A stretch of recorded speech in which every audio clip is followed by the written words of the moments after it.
ቅዱስ አምላኽና እግዚአብሔር ነዝዕለት እዚ ዝበቅዕ ህይወት ዓዲሉ ነቲ ዘይሐልፍ ቃሉ ንኽስምዓና ናይ ቤተ ክርስቲያን ሰረት ምእንቲ ክንከውን ብቃሉ ምእንቲ ክጽግነናን ካህንጸናን ነቲ ዘይሐልፍ ቃሉ ከስምዓና ነዝዕለት እዚኣ ብሰላምን ብድሓንን ስለ ዝሐለወና ቅዱስ አምላኽና እግዚአብሔር ካብ ሎሚ ክሳብ ዘለዓለም ስሙ ዝኸበረን ዝተመስገነን ይኹን። እግዚአብሔር ኣብ እግረ መስቀል ብሓደራ ዝሃበና ኣደ ኩልና ክትከውን ድማ ኣትሰበይቲ ክብል ዝሰየመልና ቅድስተ ቅዱሳን ድንግል ማርያም ብኺዳና ብጽላላ ካባና ይትፈለየና። ሎሚ ዕለቱ መልአኩ ቅዱስ ኡራኤል ካፍቶም ሸውዓተ ሊቃናተ መላእክት ተባሂሎም ዝጽውዑ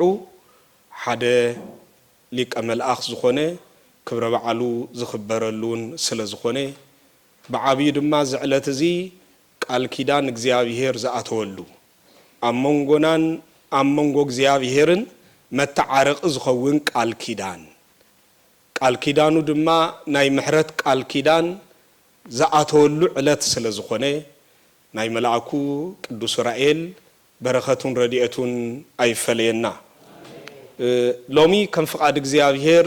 እንዘራረበሉ አርእስተ ትምህርትና ሐዋርያ ቅዱስ ጳውሎስ ንኤፌሶን ቤተ ክርስቲያን ኣብ ዝጸሓፎ መልእኽቱ ኣብ ምዕራፍ 4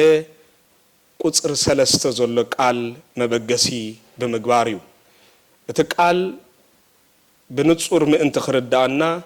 ካብ ቁጽር 1 ጀሚረ ከምቡበ መዘራረቢ አርእስና ግን አቀዲሙን ቦቦታት ክንገረና ከም ዝጸንሐ ነቲ በመንፈስ ቅዱስ ዝረኸብኩም ሕብረት ይዝብል ነቲ በመንፈስ ቅዱስ ዝረኸብኩም ሕብረት በማእሰር ሰላም ጠሚርኩም ክትሕልዎ ተጋደሉ ዝብል እዩ። ነዚ ብንጹር መረዳእታ ምእንቲ ክህልወና ግን ምስ ዘለና ግዜ ዝተወሰነ ካብ ቁጽር 1 ጀሚርና ክነንብብ ኢና። እቲ ቃል ከምዚ ዝብል ደጊም ኣነ ንጎይታ ብምግልጋለይ ዝተኣሰርኩ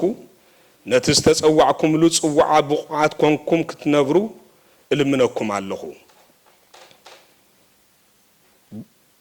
ብሓቂ ትሑታት ከምኡን ለዋሃት ኩኑ ንሓድሕድኩም ብፍቕሪ እናተጻወርኩም ከዓ ዕጉሳት ኩኑ ነቲ ብመንፈስ ሕብረት በማእሰር ሰላም ጠሚርኩም ክትሕልዎ ተጋደሉ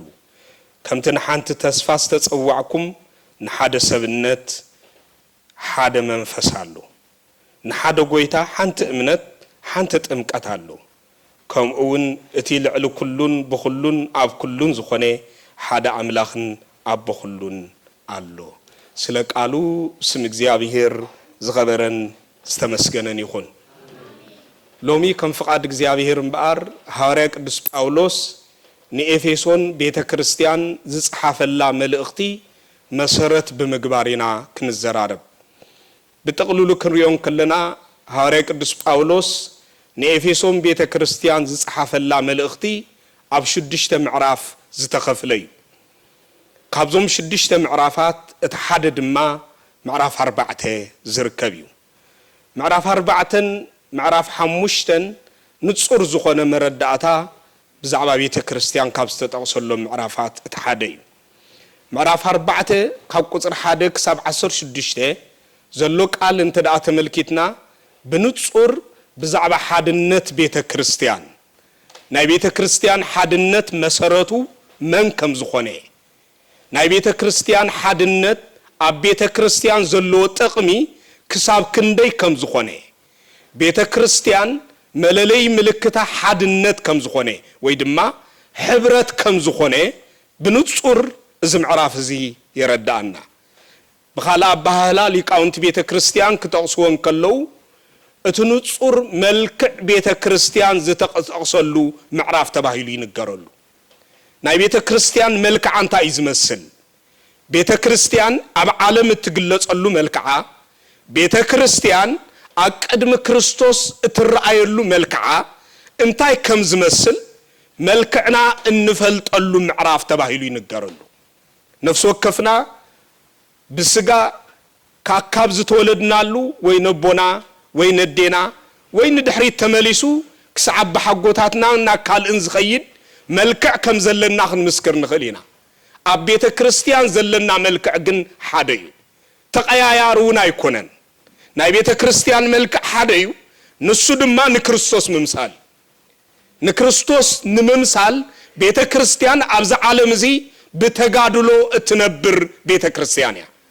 ቀንዲ ዕላማኣ ግን እንታይ እንተዳ ተባሂሉ ነፍስ ወከፍ ደቃ ንክርስቶስ መሲሎም ምእንቲ ክርከቡ ሐዋርያ ቅዱስ ጳውሎስ ንቆሮንቶስ ቤተ ክርስቲያን ኣብ ዝጽሓፎ መልእኽቱ ኣብ ቀዳመይቲ መልእኽቱ ምዕራፍ 11 ንጹር ዘርአየና መልእኽቱ ንዚ ነይሩ ከምታ ኣነ ንክርስቶስ ዝመሰልኩ ንስኻትኩም ድማ ንዓይ መሰሉ ክብል ንሱ ናይ ነፍስ ወከፍ ጉዕዞና ናይ ሓደ ክርስቲያን ተጋድሎ ናይ ቤተ ክርስቲያን ናይ መዓልታዊ ዕዮዓ ናይ መዓልታዊ ስርሓ ነፍስ ወከፍና ንክርስቶስ ክሳዕ ምምሳል ደረጃ ክንበጽሕ ከም ዝኾነ ብንጹር ኣብዚ ቅዱስ ቃል ዝየረዳና እንታይ ዕላማና መወዳእቱ መን ንኽንመስል ኢና ክርስትና ንነብር ንጎረቤትና ንኽንመስል ኣይኮነን ንዓለም ንኽንመስል ኣይኮነን ወይ ውን መን ንኽንመስል ኢና ዳ ኣብዛ ቤተ ክርስቲያን እዚኣ ንነብር ተይልና ናይ መወዳእታ መብጽሕ ደረጃና ክርስቶስ እዩ ነዚና ድማ ኣብ ኩሉ ዘመንና ናይ ቤተ ክርስቲያን መልክዕ ኣባና ምእንቲ ክግለጽ ዘመንና ሙሉእ ብተጋድሎ ምንባር ዘድልየና ምኽንያቱ ብተጋድሎ ሓሊፉ ንክርስቶስ ዝመስል መልክዕ ሒዙ ሕጂ ሲኣኽለኒ ኢሉ መደምደምታ ዝገበረ ብዙሓት ናይ ቤተ ክርስቲያን ኣቦታት ነይሮም እዮም እዚ ዝበልሉት ቀንዲ ምኽንያት ግን ንክርስቶስ ናብ ምምሳል ምዕባይ ዘመናቶም ብዘይ ምቁራጽ ብተጋድሎ ይነብሩ ስለ ዝነበሩ እዮም ነይሮም ሐዋርያ ቅዱስ ጳውሎስ ትዛዓበየ ዝማሃረና ትምህርቲ እዚ ነይሩ ከምታ ኣነ ንክርስቶስ ዝመሰልኩ ኢሉ ርግጸኛ ኮይኑ ቅዱስ ጳውሎስ ተዛሪቡ ርግጸኛ ኮይኑ ኣነ ንክርስቶስ መሲለ ኢሉ ብምንታይ መሲሎ ብተጋድሎ ምኽንያቱ ንሱ ዘመናቱ ኩሉ ወንጌል ብህይወት ክትርጉም ዝቃለስ ዝነበረ ሐዋርያ ነይሩ ብቃል ኣይኮነን ኣስተውዕሉ ሐዋርያ ቅዱስ ጳውሎስ ንክርስቶስ መሲሉ ተረኺቡ ተባሂሉ ድማ ዝተነግረሉ ዘመናቱ ኩሉ ወንጌል ብግብሪ ክትርጉም ኣብ ተጋድሎ ዝነብር በብዙሕ ጸዋትዎ መከራ ዝሓልፍ ንቤተ ክርስቲያን ብርሃና ኮይኑ ዝተረኽበ ኣፍቶም ዘኣምኑ ወገናት እኳ ከይተረፈ ጥዑም መዓዛ ናይ ክርስቶስ ዝሽተተሉ ሓቀኛ ወንጌላዊ ኮይኑ ዝተረኽበ ስለ ዝነበረ በዚ ምኽንያት እዚ ናይ ሐዋርያ ቅዱስ ጳውሎስ ተጋድሎ ጉዕዞኡ ንክርስቶስ ምምሳል ነይሩ ምኽንያቱ ዘመኑ ኩሉ ናይ መከራ ዘመን ዝነበረ ሐዋርያ ቅዱስ ጳውሎስ እዩ መበገሲኡ ማዕከላዊት ገጸ ምድር እስራኤል መደምደምቱ ድማ ጫፍ ናይቲ ዘመን እቲ ዝነበረት እስፔን ዝገበረ ኣብ ኩሉ ዘመናት ወንጌል ክሰብኽ ዝደኸመ ካብ ድቃሱ እኳ ከይተረፈ ንወንጌል ኣሕሊፉ ዝሃበ ኩሉ ዘመናቱ ንወንጌል ብምስባኽ ዘመናቱ ዘሕለፈ ዝተኣስረ ዝተቐጥቀጠ መከራ ዝተቐበለ ዝጠመየ ዝጸመየ ዝዓረቐ ኣብ መወዳእታውን ብስሕለት ሰይፉ ብሓምለ 5 ሰማዕትነት ዝተቐበለ ሐዋርያ ቅዱስ ጳውሎስ ስለዚ ቅዱስ ጳውሎስ ኣነ ንክርስቶስ መሲለ ተረኺበ እሞ ንስኻትኩም ድማ ንመን ምሰሉ ኢሉ ንመን ምሰሉ ኢልና ንመን ንዓይ ምሰሉ ሪኢኹም ንክርስቶስ ንጳውሎስ ምርኣይ ማለት ንክርስቶስ ምርኣይ ማለት እዩ ምኽንያቱ ኣብ ቅዱሳን ህይወት መን ኣሎ ተልና ክርስቶስ ኣሎ ኣብ ቅዱሳን ህይወት መን ኣሎ ተልና እግዚአብሔር ኣሎ ምኽንያቱ ህይወቶም ተንቀሳቃሲ ወንጌል እዩ ነይሩ ኣስተውዕሉ ምናልባት ነፍስ ወከፍና ነዚ ወንጌል እዚ ኣብ መተርኣስና ኣብ ገዛና ኣብ ቦርሳና ሒዝና ይኽንህሉ ንኽእል ኢና ቅዱሳን ኣቦታት ግን ንወንጌል ተሸኪሞሞ ይኮኑን ንወንጌል ኣብ ህይወቶም እዮም ገሊጾሞ ከምቲ ወንጌል ዝብሎም ኮይኖም እዮም ዝነብሩ ነይሮም ከወንጌል ዝብሎም ኮይኖም ይነብሩ ስለ ዝነበሩ ድማ ቅድሙ ኩሉ ኣብ ዘመናቶም ኣእዛኖም ዝሰምዓን ቤተ ክርስቲያን ነይረን ሪኢኹም ሰብ መለለዩ እንታይ ተልኩምኒ ሰብ ገለሰብ ንፖለቲከኛታት ዝሰምዕ ሰብ ኣሎ ገለሰብ ንማስ ሚዲያ ዝሰምዕ ሰብ ኣሎ ገለሰብ ንኖ ድማ ንዓሌቱን ንቋንቋን ዝሰምዕ ሰብ ኣሎ ገለ ሰብ ድማ ንቤተ ክርስቲያን ዝሰምዕ ሰብ ኣሎ ካብዚኣቶም እቲ ንቤተ ክርስቲያን ዝሰምዕ ሰብ ብኸመይ መምዘኒ ተፈልዩ እንተልና መምርሒ ወንጌል ስለዝገበረ እዩ ንወንጌል ብግብሪ ክነብረሉ ዝነብር ኣብ ተጋድሎ ዝነብር ስለዝኾነ ኣብ ዘመናቱ ኩሉ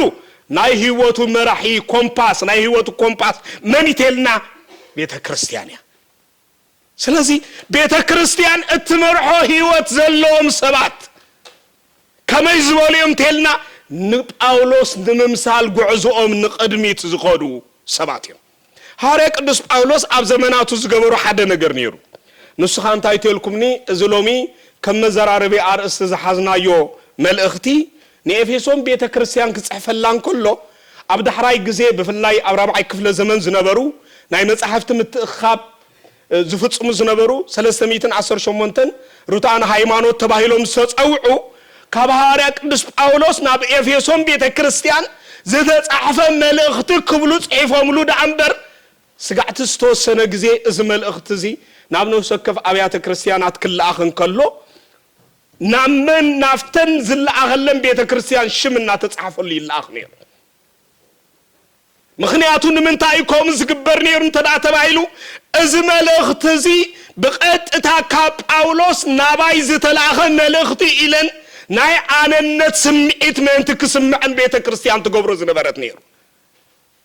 ናይ ኣነነት ስምዒት እዚ መልእኽቲ እዚ ንዓይ ዝተጻሕፈ መልእኽቲ እዩ ካብ መን ካብ ጳውሎስ ካብ ቅዱስ ጳውሎስ ናባይ ዝተጻሕፈ መልእኽቲ እዩ ስለዚህ ቅዱስ ጳውሎስ ኣብ መልእኽቱ ብዛዕባ እንታይ ኢሉ ቅዱስ ጳውሎስ እንታይ ኢሉ መኺርኒ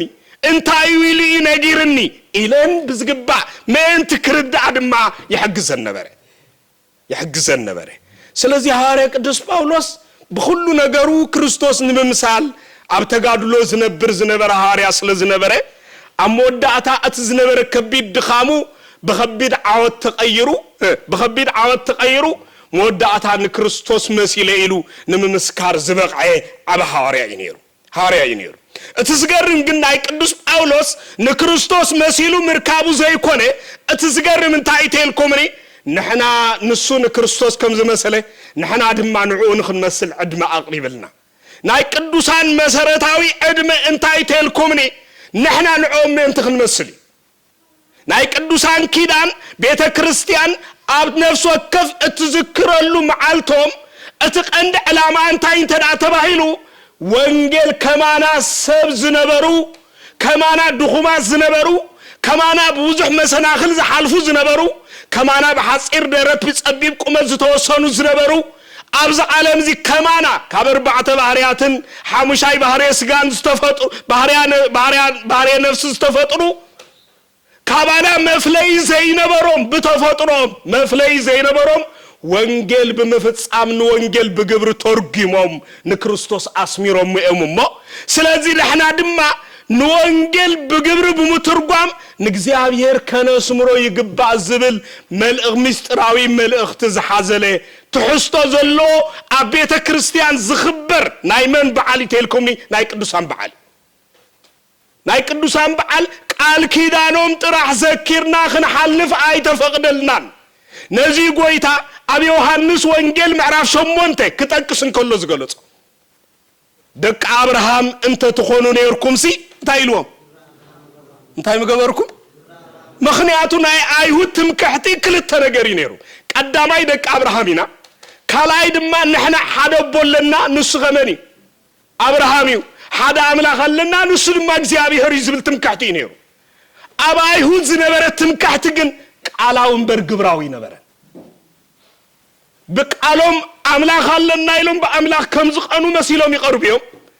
أبول نايلهم بأبراهام يمكحيهم كما أبراهام هوت بمبارك النجزية هي يسمرون يبنيرو سلازي بس مخديات زي كافتهم تنكفتي كوينهم زترغبو ناي مجمريا نخل حزب عالم آبنت قانو بمثالي غيرو زمهار اللهم قويتا من يوم تلنا أيهوديهم نساتهم زقارو نتمكحتي قويتا قن مثالي تتقيم الله يوم الله هذا كزين تمكحت زقارو سبات نمثالي ومثالي زتقام اللهم كوم زحاد الله አወንጌልናው ተሪና ብልቋስ ወንጌል እሱ እኮ ታብታም በዓል ጸጋ ሰብአይ ናብ ጎይታ ምስመጸ እግዚአብሔርን ታይገሮ ናሃብታማት ከምሳሌ መምሃሪ ገሩ ይተጠቅምሉ በሐቅ ብለኩም አለሁ ሀብታም መንግስት አምላክ ካብዛአቱ ገለመል በአይን መርፍቅ ሐልፍ ይቀልል ሀብታም መንግስት አምላክ ከአቱስ ጭንቅ ይሉ ንሱዝ መጸክ خبر ጎይታ ግን መመሰል ተጠቅምሉ እና ሐዘነሉ መመሰል ተጠቀመሉ ሀብታም በዓል ጸጋ ሰብአይ ነው ስለዚህ ምሳሌነቱ እዚ ቀጥታዊ ትርጉም ሐዋርያ ቅዱስ ጳውሎስን አብዝ ተቀመጠ መሰረታዊ ነገር ናይ ምሰሉ ዝብለና ዘሎን ምንታዩ ናይ ቃል ኪዳን መእሰሩ ይዝዩ ንቅዱሳን ዘኽብር ሰብ ቃል ኪዳኖም ዝዝክር ሰብ በኦም ምሳሌ ገሩ ንክርስቶስ ናመምሳል ከዓብ ክኽላሉ ምክንያቱ እግዚአብሔር ንድኻምና መሰረት ገሩ ናውን ቀርበሉ ናይ ድሕነት መገዲ አዝዩ ብዙሕ ገይርልናይ እቲ ሓደ መገዲ ድማ ኪዳን ቅዱሳን ናይ ቅዱሳን ኪዳን ክንዝክርን ከለና ንሕና ብህይወት ንክርስትና ክንነብረሉ ከም ዝግባአና ዘርኤና መስትያትዩ ከም ትገለገለ ዝበሃል ምናልባት ናይ ቅዱሳን ኪዳን ጥራሕ ብምዝካር ምንም ግብር ከይፈጸምካ ዝጽድቅ ከይመስልና ኣብ ክርስትና ብዘይ ምስራሕ ዝጽድቀሉ መንገዲ የለን ምክንያቱ ክርስትና ዝግለጽ በግብር ይንበር ክርስትና ዝግለጽ በቃል ስለዘይኮነ ስለዚህ አና ክርስትና ንክርስቲያን ንምዃን እንታይ እገሬ እንታይ ሰሪሄ መልክዕ ቤተ ክርስቲያን አለን ዲዩ ኢልና ነፍስ ወከፍና ንርእስና መሕታት የድሌና ማለት ይባዕዩ ኩላህና ከምንፈልጦ ናይ ቤተ ክርስቲያን መልክዕ ዕላምኡ ንምንታይ ተልና ንዓና ጥራሕ አይኮነን ነዛ ዘላ ቤተ ክርስቲያን ቀጻልነታ ርጉጽ ከም ዝኸውን ይገብር በተኻላይ መገድ ድማ ሎሚ አምላክ የለና ዝባ ናምባል እና ዓብለለት መጽ ዘላ ዓለም በፍልስፍና ተማሪኻ ዘላ ዓለም በመንዝርና ተማሪኻ ዘላ ዓለም በአምልኮ ተጣዖት ተማሪኻ ዘላ ዓለም እትመገድ ጽድቅ ዘርኤና መንዩ ኢላ ተጨንቃ ዘላ ዓለም ንዓመሪሖም ናብ እግዚአብሔር ዘምጹ ሰባት እቶም ናይ ቤተ ክርስቲያን መልክዕ ዝንበበሎም ሰባት እዮም ስለዚህ ንሕና ዕዳለና ዕዳና ኸንታዩ ዕዳ ከም ዘሎ ዝፈልሰባሉን ዕዳለና ደይብልና ዕዳ ዘሎ ሰመቸስ ፈልጢኹም ከይደቀሰ ይዝሓድር ሎሚ ዳታ ዓደይቲ ደቂሶም ዝሓድሩ ኢሎም ወንበሪ ስለዚህ ደቃ ዕዳ ዘሎ ሰብ ከይደቀሰ ይዝሓድር ስለዚህ ዕዳለና ዕዳና እንታይ ተልኩምኒ ምክንያቱ ንዓና ተገይርልናዩ እትስ ተገብረልና እንታይ ተልኩምኒ ክርስቶስ ምእንታና ንርእሱ አህሊፉ በመሃብ አክንዳና ተበጅልናዩ እዚ ንዓና ዕዳናዩ ከምቲ ንሱ ንዓና ንምድሓን ዋጋ ዝኸፈለልና ንሕና ድማ ካልኦት ምእንቲ ክድሕኑ አክንዶም ዋጋ ብምኽፋል ዘመንና መሕላፍ እዩ ዕዳና ሰብዕዱ ከፊሉ ዝበሃል እምበኣር ዝኽገብር ተኽኢል ስለዚህ ዓለም ትጽቢታ ካመኒ ካብ ቤተ ክርስቲያን ዓለም ትጽቢታ ካብ ቤተ ክርስቲያን እንተኾይኑ ናይ ነፍስ ወከፍ ናይ ዓለም ጥፍአት ሓላፍነት ወሳዲት መን ያተልና ቤተ ክርስቲያን ሓላፍነት ወሳዲት ቤተ ክርስቲያን ክንብልን ከለና ድማ መን ይተልና ንሕና ኢና ስለዚህ አና ሓላፍነት አለኒ ብዝጥጥፍ ዘላ ዓለም ከድሕን ሓላፍነት አለኒ ብዝወድቁ ዘለው ሰባት ከተንስእ ሓላፍነት አለኒ ዝኽሕዱ ዘለው ሰባት ናብ እምነት ክመልስ ሓላፍነት አለኒ ብንጽህና ምኻት ተሸጊሮም ነዛ ዓለም ዚኣ ናይ ርኽሰት ዓለም ከምትኸውን ዝገብሩዋ ዘለው ሰባት ናይ ምድሓን ናብ ንጽህና ደረጃ ከም ዝመጹ ምግባር ሓላፍነት አለኒ ንቀተልቲ ነፍሲ ዘሪሑኑ ከም ዝኾኑ ምግባር ሓላፍነት አለኒ ብወልፍን ዝተገዙ አካላት ካወልፎም ወጽኦም ናቶም ወልፎም ክርስቶስ ከም ዝኸውን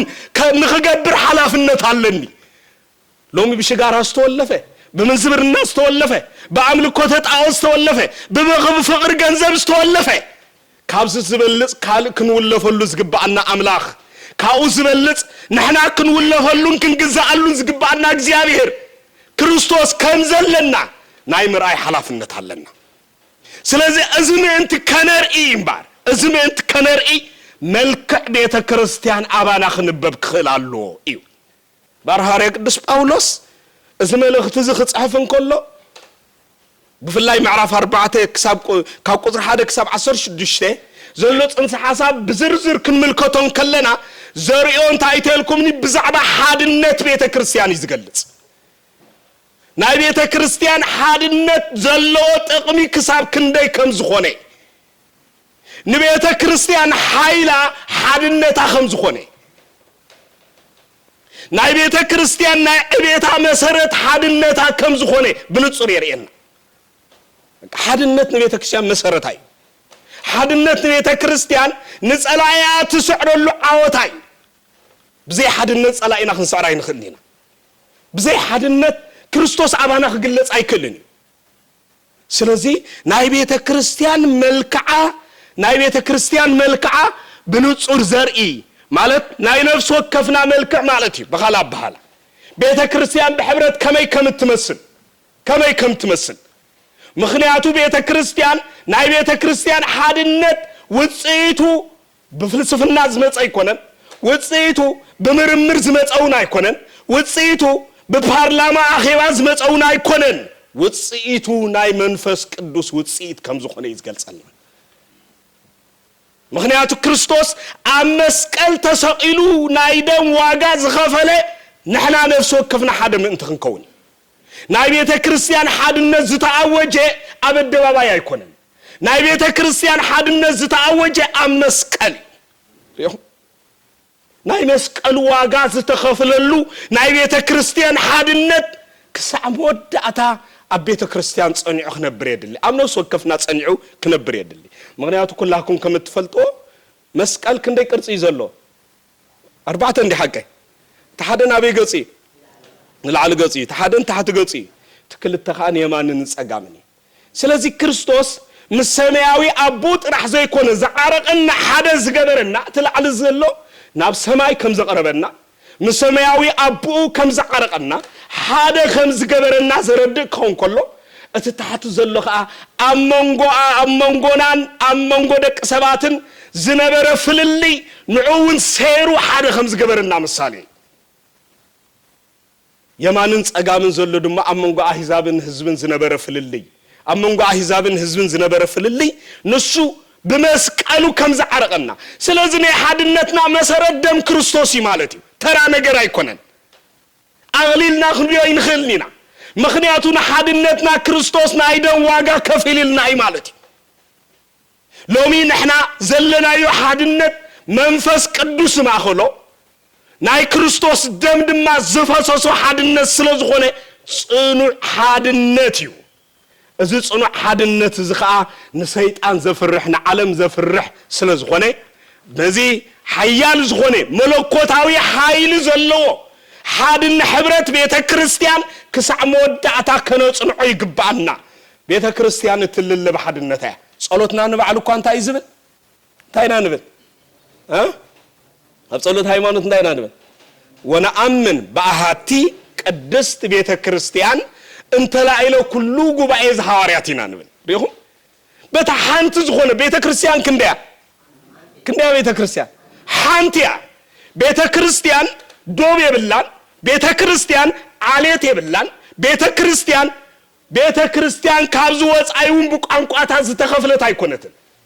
ቤተ ክርስቲያን ሓደ በብዙሕ ቋንቋ ትንገር ነገር ግን ሓንቲያ ኣብ ብዙሕ ቦታ ከድና ንረኽባ ነገር ግን ሓንቲያ ብዙሓት ቀለምን ሕብርን ዘለዋ ዘምልኽዋ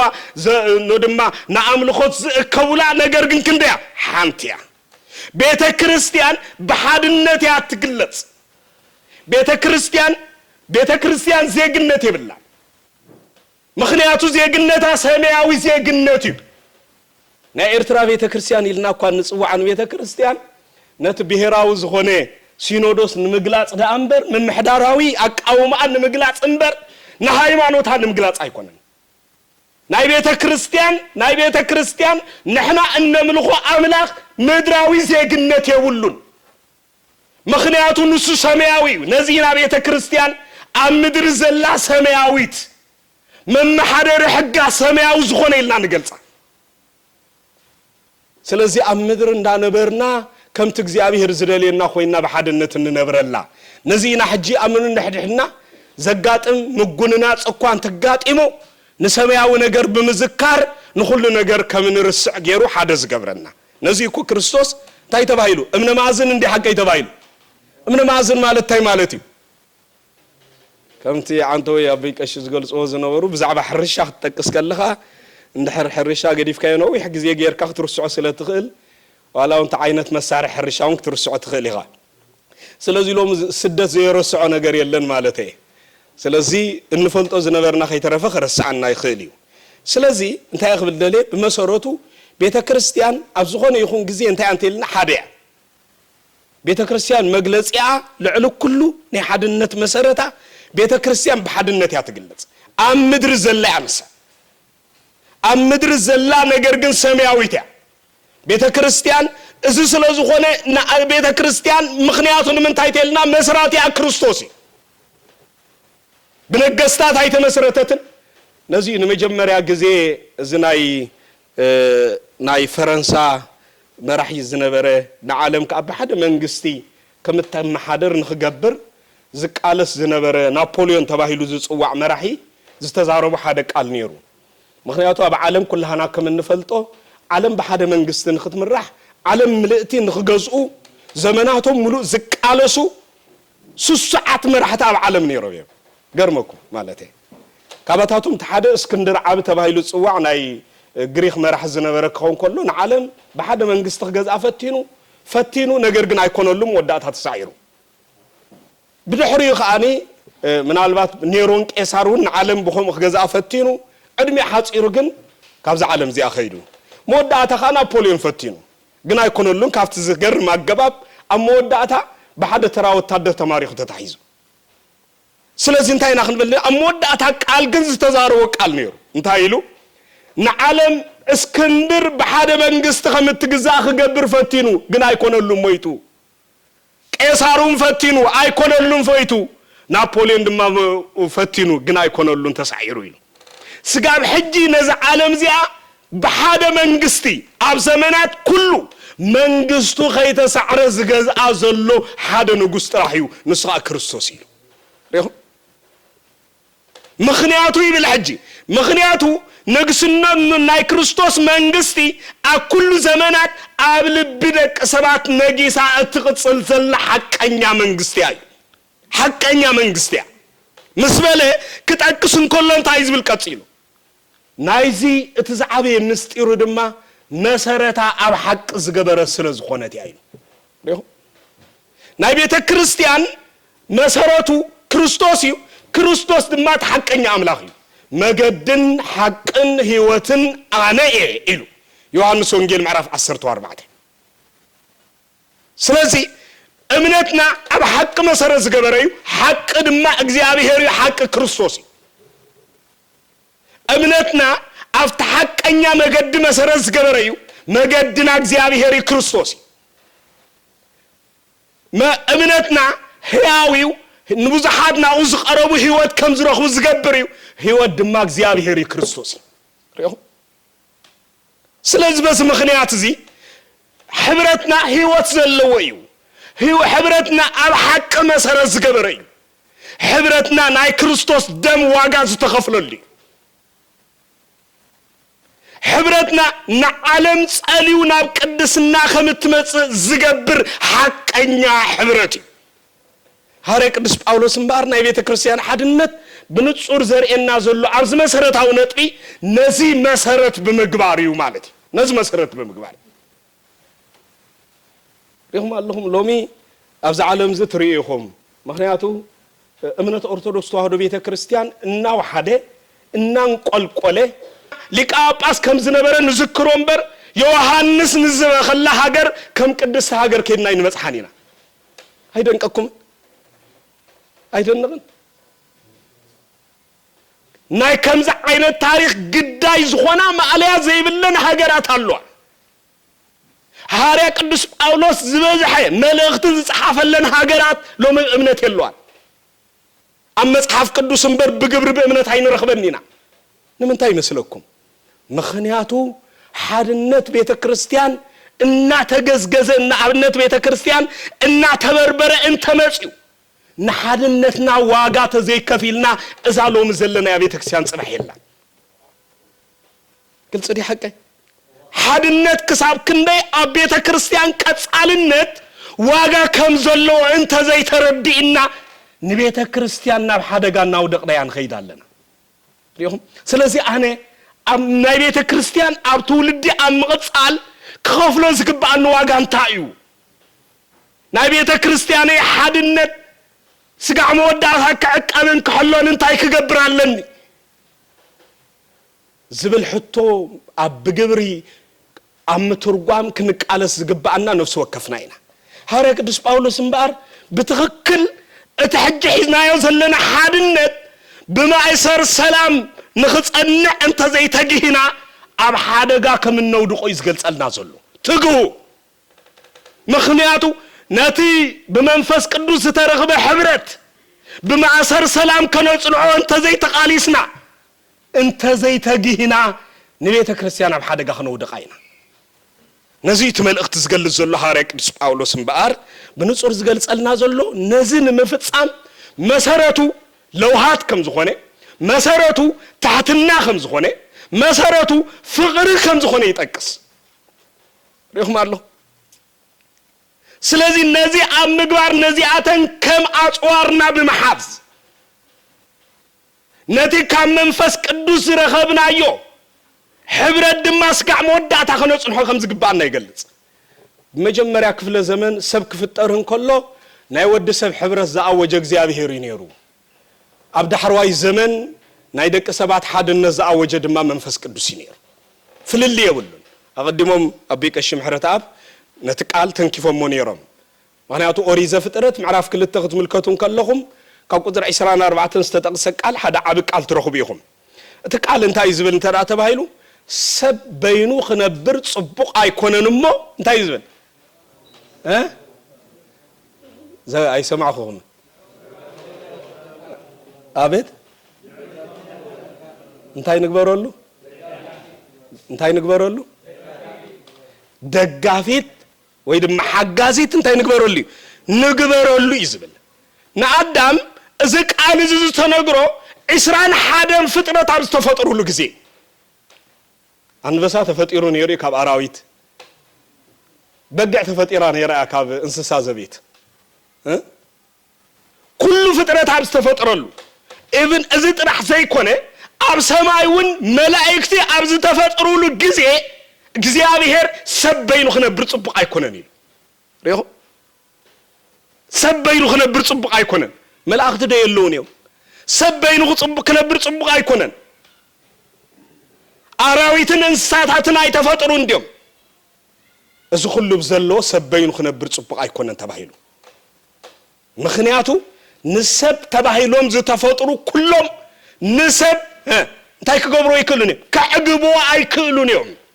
ንሰብ ዘዕግቦ ሰብ እዩ ግልጽ ዲ ሓቀይ ግልጽ እንዴ ስለዚ ዘመናዊ ዓለም ኮይኑ እምበር እንታይ ዝብሃል ሎሚ ካብ ዘመን እዚ ምናልባት ሰብ መልክዑን መፍላጥ መስጢያት ማሂዙ እምበር መስጢያት ኣብ ዘይነበረሉ ግዜ መልክዕና እንታይ ይመስል ምን ይነግረና ነይሩ መልክዓይ እዚ ዝመስል ኢሉ ክዛረብ ዝኽእል ሰብ ኣሎ ዲ ነይሩ ዲ ኣይነበረን መልክዕና እኳ ዝፈልጦ መን ነይሩ ሰብ ነይሩ ሪኹም መልክዕና ንምፍላጥ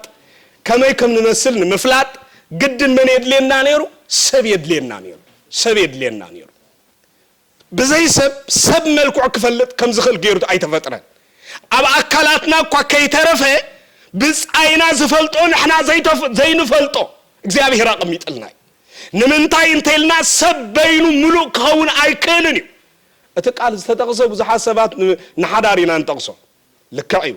እቲ ዝዓበየ መልእኽቱ ግን ንሓድነት ዝገልጽ እዩ እቲ ዝዓበየ መልእኽቱ እዚ ቃል እዚ ንመነኮሳት የድልዮም እዩ እዚ ቃል እዚ ንባሕታውያን የድልዮም እዩ እዚ ቃል እዚ ንሰብ ሓዳር የድልዮም ሰብ ብዘይ ሰብ ሙሉእ ኮይኑ ክነብር ከም ዘይክእል ብኻላ ባህላ ትፈልጦ ይኹም በዚ ናይ ቤተ ክርስቲያን ትምህርቲ አራት አይና ዲ ዝባል ሐቀ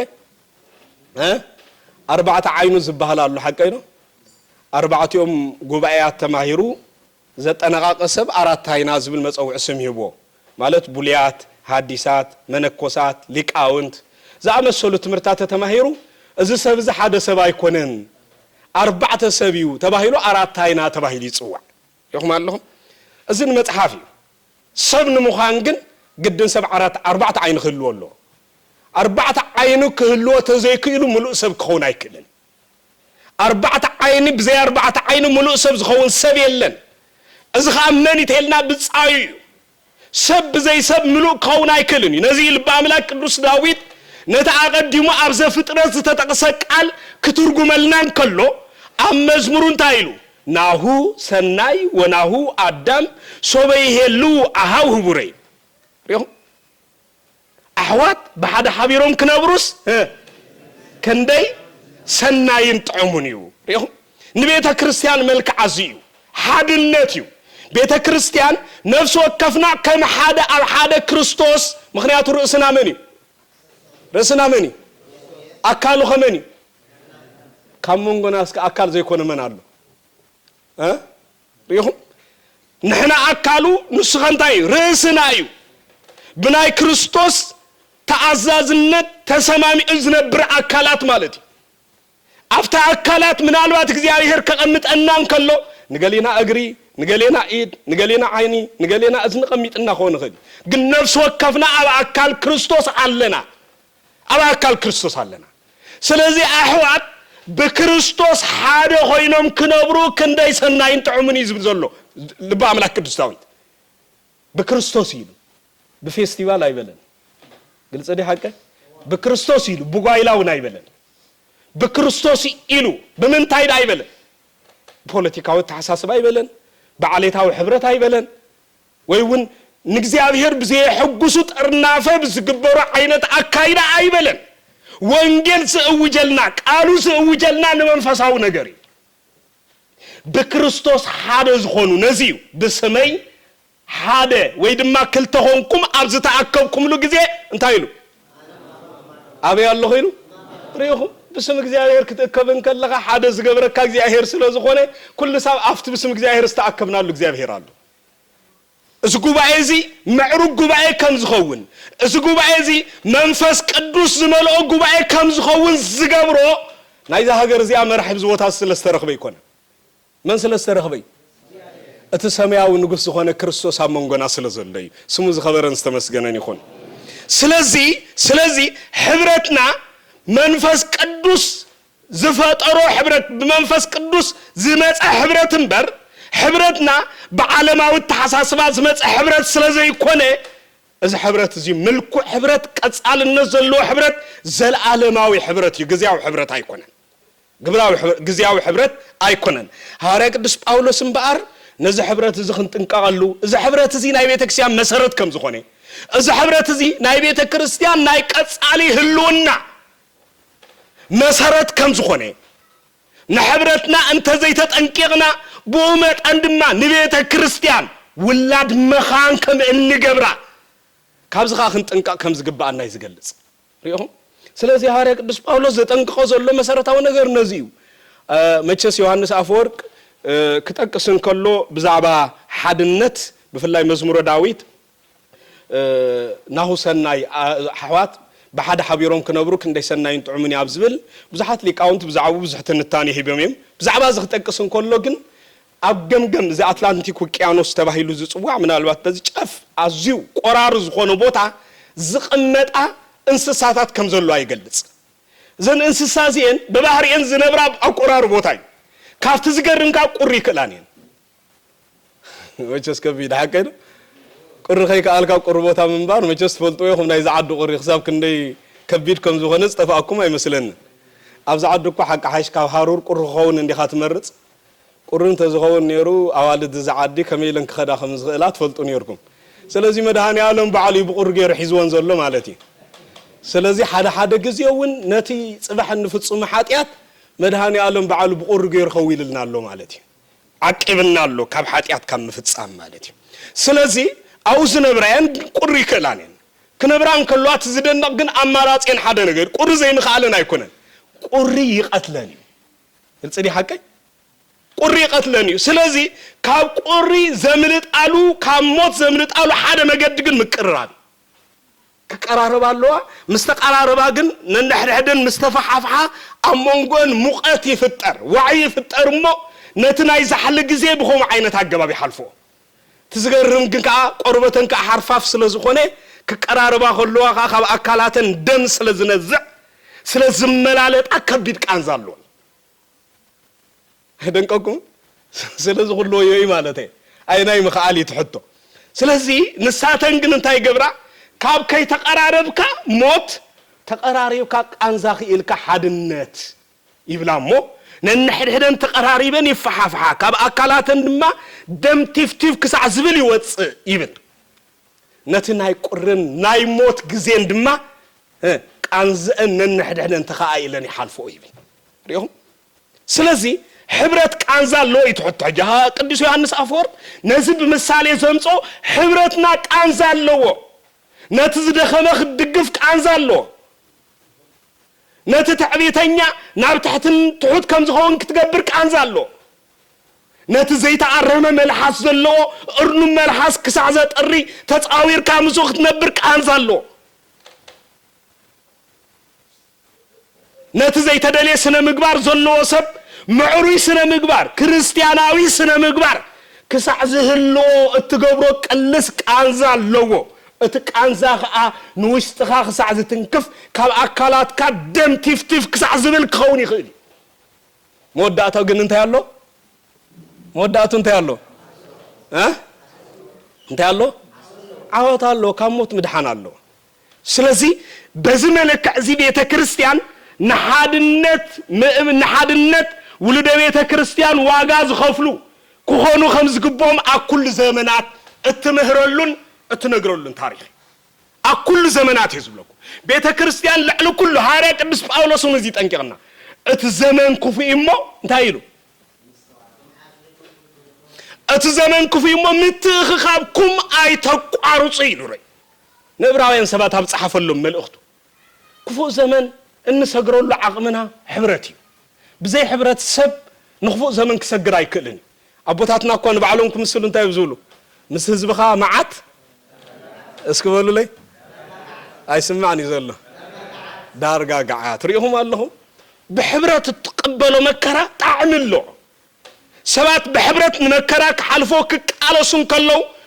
طعمنا تسمعهم اوشت مكرا زركب طعمنا تسمعهم يمزحلفو ስለዚህ መጽሐፍና ጥራህ ዘይኮነስ ምስላ ቦታትና እንኳን ወንጌል ዝድግፍ ይነው ወንጌል ዝድግፍ ምስላ አሰንዲም ህብረት ቤተ ክርስቲያን ጽኑዕ ከሆንኩም ዘሎ አፍቲ ቅዱስ ቃል ገሊጾም ስለዚህ ሐዋርያ ቅዱስ ጳውሎስ አብዝንታይ ዝብል ዘሎ ቅዱስ ጳውሎስ ነዝ መልእክት ዝጻሐፎ አቤት ማእሰርት ኮይኑ ዝጻሐፎ ስለዝኾነ ትዝገርም እንታይ ዝብል ክጅምር እንከሎ ደጊም አነ ንጎይታ ብምግልጋለይ ዝተአሰርኩ ይዝብረይ نمن بمقلقالي نمن ريهم نكزيابير بمقلقال كام اسار كم يتعدل تمثيلكم ابي يركب نزز دولي سبالو اسكن دولي سبات حافنبن اسكن زدولي سب يلن زدولي سب يلن ما انت كريستوس اسر مخان زدل سب يلن يقرمي تعال موان حقهم يخم تماثر تحج تقاطيمو اغزا بزح ነገር ገዲፍኩም ስለዝመጻኹም ንዑ ከመ ማሐደርና ዝብል ሐሳብ ስለዘለኩም ይዝኸውን ዝንገር ምስላሎ እንታይ የሚሎሞ አበይ ቀሺ ጋጣሚ አቤተ ክርስቲያን እንዳማሃሩን ከለው አጋጣም ኮይኑ ብዙሕ ሰባት ተአኪቦም ነይሮም ድንገት ግን ድምጽ በይ ቀሺ በጣም መሳጥ ስለዝነበረ አጋጣም ኮይኑ ሓደ ህፃን ቆልዓ ሓልፍን ከሎ አዲል ይኻቶ ማለት እዩ ናፍቲ ቤተ ክርስቲያን አትዩ ሰምዕ ጀሚሩ ንዓረብ ቀሺ ብዛዕባ መንግስተ ሰማያት ይሰብኩ ስለዝነበሩ ሞዳታ ሕቱሓት መንግስተ ሰማያት ክኸይ ዝደል ሰመን ኢሎም ትኸይ ዝደል ሰብ ኢዱ ሓፍ ይብል ኢሎም ስሓተቱ ሞዳታ ኩሎም ሓፋ ቢሎም ካብ ኩሎም ግን እቲ ሓደ ህፃን ቆልዓ ጥራሕ ተሪፉ ድሓር ዋ እንታይ ዳ ዝቆልዓ ዳ ናብ ሓድሽ ቦታ ንዓናይ ክትብሎ ከለኻ ኢዱ ሓፍ ዘብል ቆልዓ እዩ لوم دا خمي يخينو نغير يلوم ابيكشي وانسخا دا انتاي كونكا نونو ادي بيت كريستيان بصيحكا قلطيفكا تملس يايلاتن يلوم يبحال ريهم ቀልጢፍካ ተመለስና ካልእ ኸይተብል ስለ ዝበለትኒ ብኸም ኢልዎም ይበሃል ስለዚህ እንታይና ክንብል ደሊና ሐዋርያ ቅዱስ ጳውሎስ ልዕሊ ኩሉ ምእንቲ ክርስቶስ ምእሳር ዝመረፀይ ምእንቲ ክርስቶስ ምእሳር መሪፁ ካብ ኩሉ ንልዓል ምርጩ ዝገበሮ ነዚ ነይሩ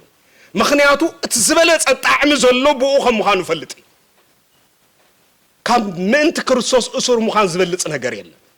ምእንቲ ክርስቶስ እሱር ምዃን ማለት ትርጉሙ ክልተ እዩ እቲ ናይ መጀመርያ ምእንቲ ወንጌል ክትብል ብዙሕ ፀዋት ወመከራ ምቕባል ኣብ ውሽጢ ቤት ማእሰርቲ ክሳዕ ትወድቕ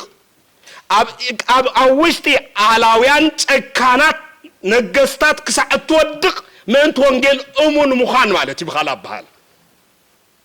ዝደንቕ ሐዋርያ ቅዱስ ጳውሎስ ኣብ ውሽጢ መከራ ኮይኑ ነዚ እንተዘይፅሕፈልና ነይሩ ብዙሕ ኣይመተረዳእና ነይሩ ትዝገርም ግን ምእንቲ ክርስቶስ እናተሳቀየ መከራ እናተቐበለ ይፅሕፍልና ትዝደንቕ ማለት እዩ ልዕሊ ኩሉ ግን ትዝበለፀ ጣዕሚ ንሱ ከም ዝኾነ ይርዳእ ስለ ዝነበረ ኣነ ምስ ክርስቶስ ምንባር እናፍቕ ኣለኹ እንዳበለ ይፅሊ ነይሩ እዚ ጸሎት እዚ ሎሚ ክጽልዮ ዝኽእል ኣይኮነን ክዛረቦ እኳ ብቕዓት ዘለዎ ሰብ ክትረክብ እኳ አስቸጋሪ ካብ ኩሉ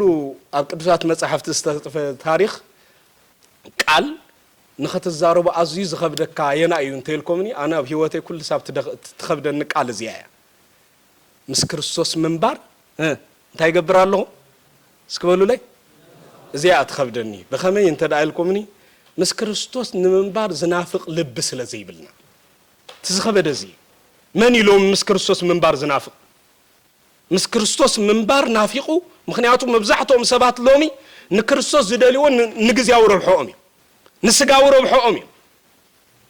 ምክንያቱ ምስ እግዚአብሔር ሙጉት እንገጠም ሰባት እኮ ብዙሓት ኢና እንዳጸለኹ እንዳጾምኩ እናሰገድኩ ንዓይ ከመይ ገይሩ እዚ ወርደኒ ኣብ ልዕለይ ከመይ ኢሉ ከምዚ ዓይነት ይበጽሓኒ ኢሎም ምስ እግዚአብሔር ዝሙጉት ከሎ ይኹም ኣለኹ ሰባት ንግዚአብሔር ናይ ቁሳቁስ መመሓደሪኦም ስለ ዝገበርዎ ካብ መኪና ዝሓልፍ ካብ እርማድዮ ዝሓልፍ ካብ ገንዘብ ዝሓልፍ ካብ ጥዕና ዝሓልፍ ፍቕርን እግዚአብሔር ይብሎም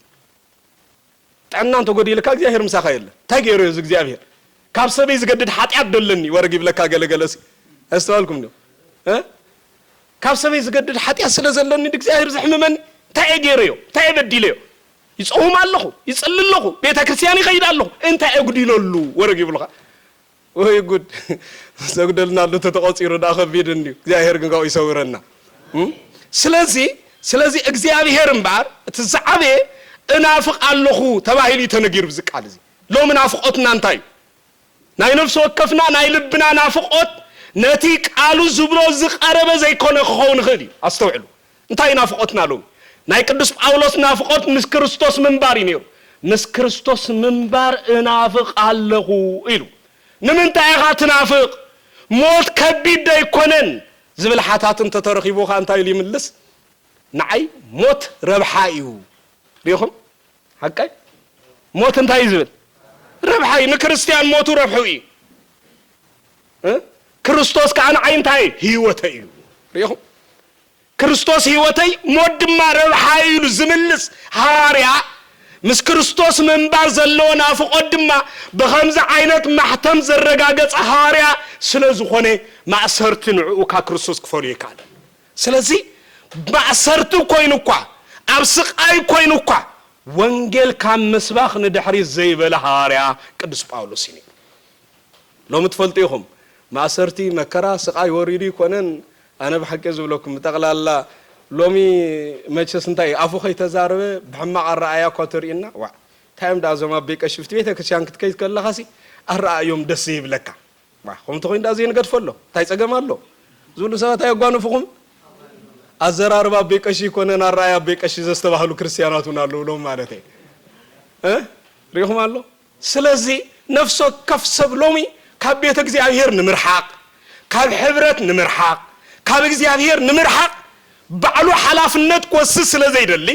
ኣብ ሰባት ምኽንያት ክገብሮ ስለ ዝደሊ እንታይ ዝገብር ምኽንያት ይዘናዲ ሪኹም ምኽንያቱ ሰብ ክርስትንኡ ክደክም እንከሎ ባዕሉ ካብ ቤተ ክርስቲያን ክወፅእ ኣይደልን እዩ እንታይ ዳ ደሊ ከም ዝበሃልና ኣቦታትና ክመስሉ እንታይ እዮም ዝብሉ ኣብ ጥቓ ትኪ እንታይ ዘቢ ኣብ ጥቓ ትኪ ዘሎ ቆልዓ ይተብኪ ዝበሃል ምስል ኣሎ መስለኒ ቆልዓ እኳ እንተገደፍና ኩሉ እዩ ዝበክብ ጥቓ ትኪ እኳ ድሓን ፀገም የብሉን ስለዚ ሁሉ ስለዝበክሽ ስለዚ ኣብጥቃትክ ዘሎ ሰብ ብኸተልካዮን ብኽያት ይሽገርዲ ስለዚ ኣገምገም ዘሎ ሰብካ ቤተ ክርስቲያን መጽኡ ምኽንያት ይዝደሊ ማንም ሰብ ዋላ ብነጸላኹም ገይርኩም ከይትንክፎ ጥንቀቀለኩ ብነጸላ ተተንኪፍኩም እንተ ኮይኒ ኢኻ ኸጽድፈኒ ድዩ ንዑ ነጸላ ማለት በትር ስለዝኾነ ማለት እየ ስለዚ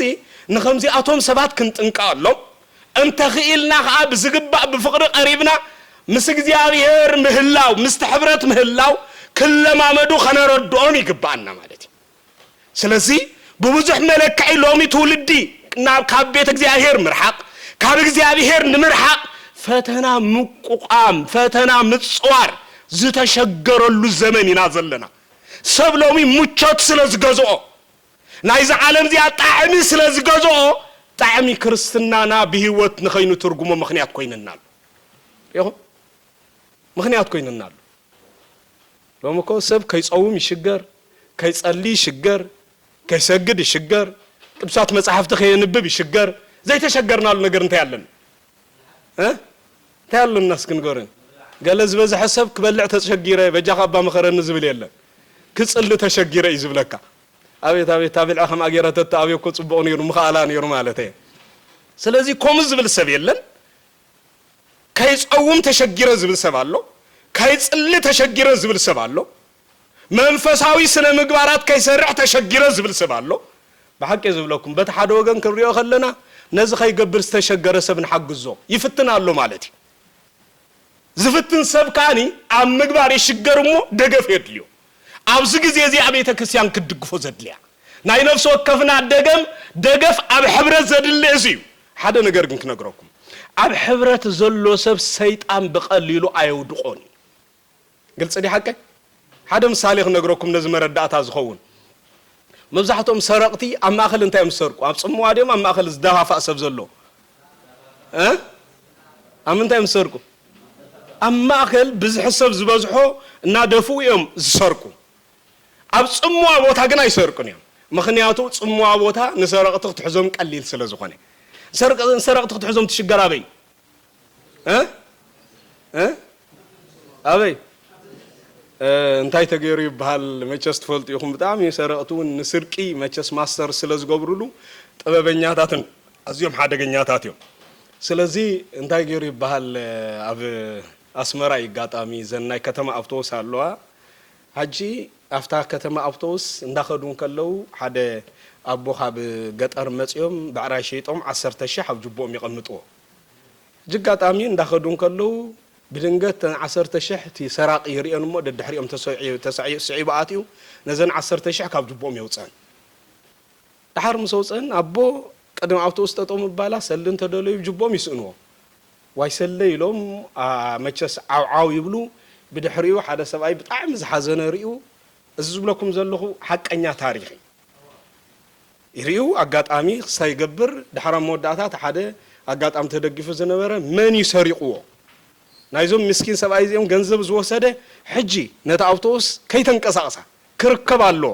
ከይወጽ ኸሎ ተሓዛሎ ኢሉ ይጭድር መቸ ሰረቀታት ወጥቶም ሓደገኛታት እዮም ሕጂ ነትኹም ኢሉ ዝጭድር ዝነበረ ከንዶም ዝጣበቅ ዝነበረ እዚ ሰራቅ ሱጡኽ እንዳበለ ኸይዱ ኣፍታ ጅቡት ኢሉ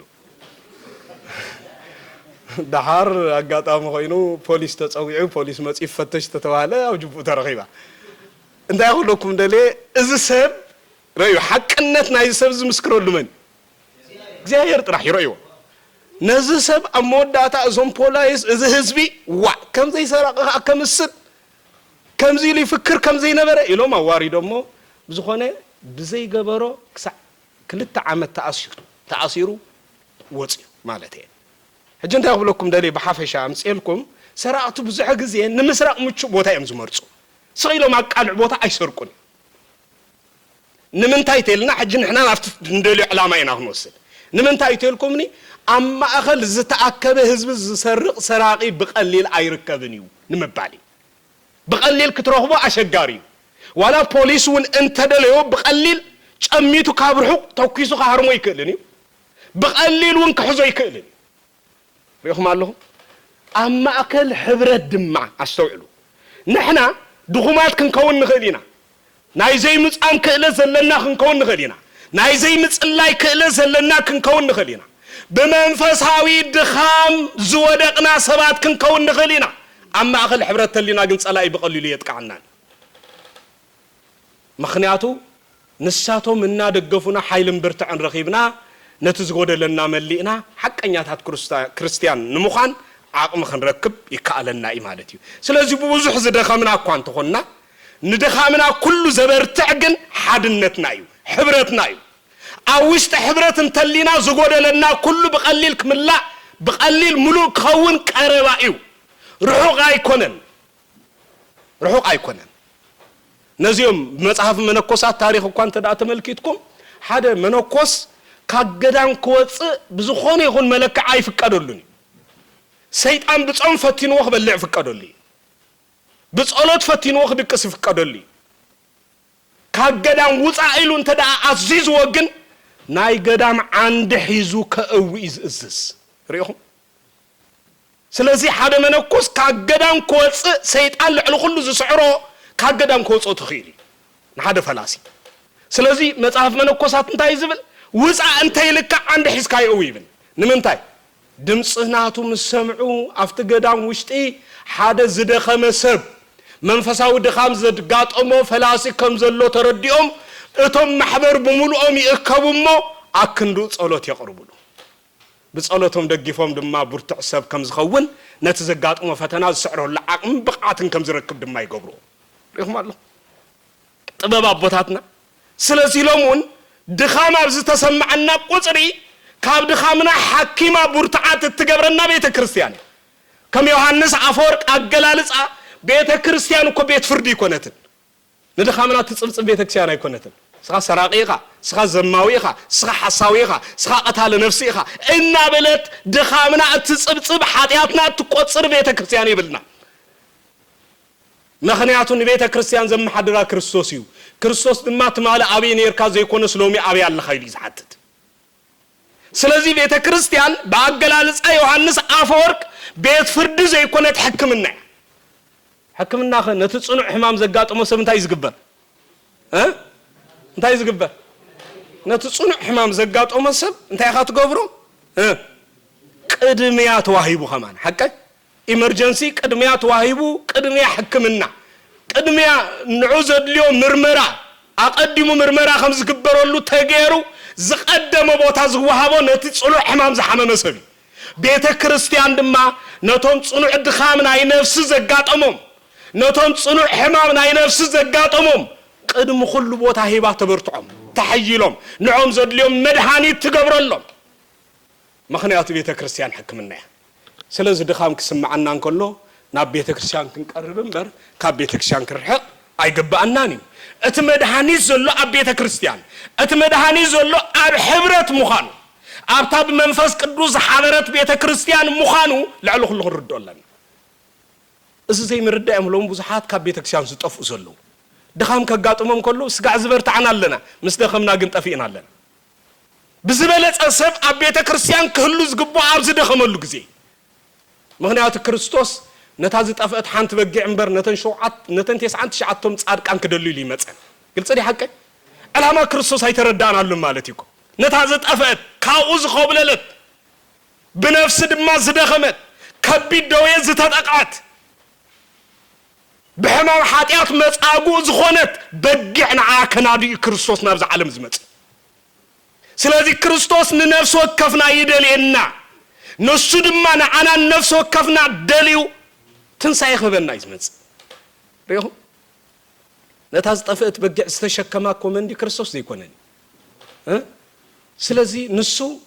ንጻድቃን ዘይኮነ ንሓጣን ደልዩ ናብዚ ዓለም እዚኣ መጽዩ ንሓጣን ሓጢአቶም ይጽየፍ ንዓኣቶም ግን ይፍቀር ስለዚህ ኣብ ሕብረትና ድማ ዘጋጥሙ ድኻማት ገለገለ ሰባት አሉ መቸስ ፈልጥ ይኹም መብዛሕትኡ ግዜ ሕማቅ ዝገብር ኣብ ቤተክርስትያን ተርኢ ብፍላይ ጾጉሮም ዘንውሑ ብዙሓት መንእስያት ተኣኪቦም ነይሮም ዳሕራ መወዳእታ ሓደ ካብ መንጎኦም ማለት እዩ ሓደ ብኡ ይተሓጎሰን መቸስ ፈልጥ ይኹም መብዛሕትኡ ግዜ ከምቲ ኣቀዲሞ ዝበልኩም ማለት ደቂ ኣንስትዮ ጾጉረን ተኸዲነን እንተዘይመፃ ረእዩ ማለት እዩ ሓፂር ክዳን ጌረን እንተዝመፃ በዚ ይሕጎስ ሰብ ኣሎ ኣይተሓጎሰን ዳሕራ መወዳእታ እዚሲ ቤተክርስትያን ምርካስ እንድዩ ሙኸዓ ፓትርያርክ ዝኣክል ኣብ ዘለውሉ ቦታ እዚኦም ከመይሎም ይእከቡ ኢሉ ሓሲቡ ነቀምኩም ይኮ አቡነ ሽኖዳ ይኮነን ክርስቶስ ኣብ ዝነበረሉ ግዜ ካብኡ ዝገድድ ንሱ ሲ ኣብ ማእከል ሓጣን ይዝርከብ ነይሩ ነዚ ጥቕሲ ዝግና ይዘከረ ክርስቶስ ዝኣክል ሓጣን ኣፍቂሩ መንጎኦም ዝተቐመጠ ኣገልጋሊ ክርስቶስ ዝኾኑ ፖፕ ሽኖዳኡ ምቕማጦም ንዑ ግን ከም ነውሩ ገይሩ ቆፂርዎ ስለዚ ኣጋጣሚ ኮይኑ ድሕሪኡ መወዳእታ ሕቶ ክሓትት ኢሉ ሕቶ መቸስ ከምዚኦም ዝኣመሰሉ ብፍላይ ተመጻድቕቲ ዝበሃሉ ሰባት ኣለው ከም ፈሪሳዊ ምምጽዳቕ ዝፈትው ሓጢኣቶም ዘይኮነ ኩሉ ግዜ ሓጢኣት ሰብ ጥራሕ ዝረኣዮም ኣለው ሓጢኣቶም ክትልዕለሎም ከለኻ ልክዕ ከም ዝሓውዝ ለብለዎም ዝፈናጠሩ ናይ ሰብ ሓጢኣት ክትነግሮም ከለኻ ከዓ ዳርጋ ከም ጓይላ ስዕስዑ ሰባት ኣለው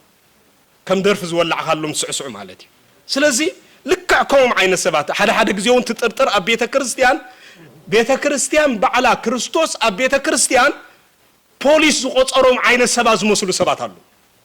ልክዕ ከምዚ ናይ ቤተ ክርስቲያን ጋርድ ወታደራ ዝመስሉ ዝኣቱን ዝወፅን ዝከታተሉ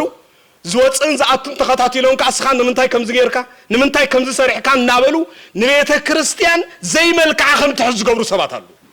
ሓቂ ዝብለኩ እግዚአብሔር ሰባት ድሕኑ ለይ እምበር ሰባት ጥፉ ለይ አይበለን ካብዮም ተማሂሮም ይፈልጥና አነ ማለት እዩ ስለዚ ጋጣሙ ኮይኑ ተኣኪቦም ዝተኣከቡ ሕቶ ሓቲቶም እንታይ ኢሉ ብጻቦና አቤት በቤተ ክርስቲያን ሕግሲ ጸጉሩ ምን ዋሕፉ ቁዲሉ አረ አው ተኣኪቦም ዘሎ እንታይ ዝገበሩ ጸጉሩ ምን ዋሕስ ፍቁዲዩ ኢሎም ሸው ፖፕ ሽኖዳ ነቲ ህዝብ ተዓዚቦም ማለት አገልጋሊ ቤተ ክርስቲያን ማለት በዓቢው ነተዘለኻይ መድረኽ ምንባብ ማለት እዩ ከተንብቦ እንተዘይክልካ ብትኽክል ንኣገልግሎት አይበቃኻን አላ ሓቂ ዝብለኩ ነዚ ኣብ ቤተ ክርስቲያን ብዙሕ ግዜ ሊቃውንቲ ቤተ ክርስቲያን ክተቕሱ ከለው ወንጌል ንዘይተሰማህረ ሰብ ወንጌል መሃሪልካ ምሽካም ማለት ንጽሉል ጠበንጃ ምሽካም ማለት ኢሎም ዝገልጹ ጽሉል ጠበንጃ ተሸኪምካ እንታይ ዝገብረካ ፈታዊን ጸላዩን ፈልድ ኣብዚኣ ዘለኹም ኩልኹም ወፃኹም ነይርኩም ማለት እዩ حجي انت يقول دلي قالينا بتحت اترانوس متحبقنا قالينا بتحت طاوله متحبقنا متشز زقاطم حدقات فلطوا يهم مالتي نمن انتي كم زمور ايفلطونيم بإثيوبيانا مسلا انت يم زبلو يابط اي فندا زبال مسلالو لكع كمزي زحابط اي توكوس عينت وانجيل زسبخول عينت مدرخ አሉ مالتي نت مدرخ كيراخا ጎይታ አኩሉ ስብከቱ ወንጌልና በትክክል እንተፈትሽናዮ በትክክል ነት ዘመን ዝምጥን ነቱ ኩነታት አግምት ዘእተወ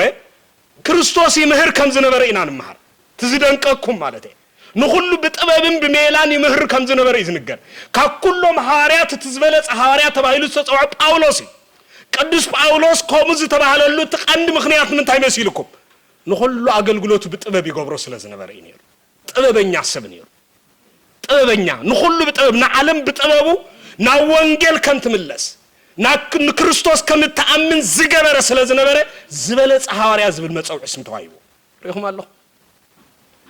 ስለዚህ ቤተ ክርስቲያን ልዕል ኩሉ በኸምዚ ብዝሓበጠ ተኮስ ወንጌል አይሰብኽንያ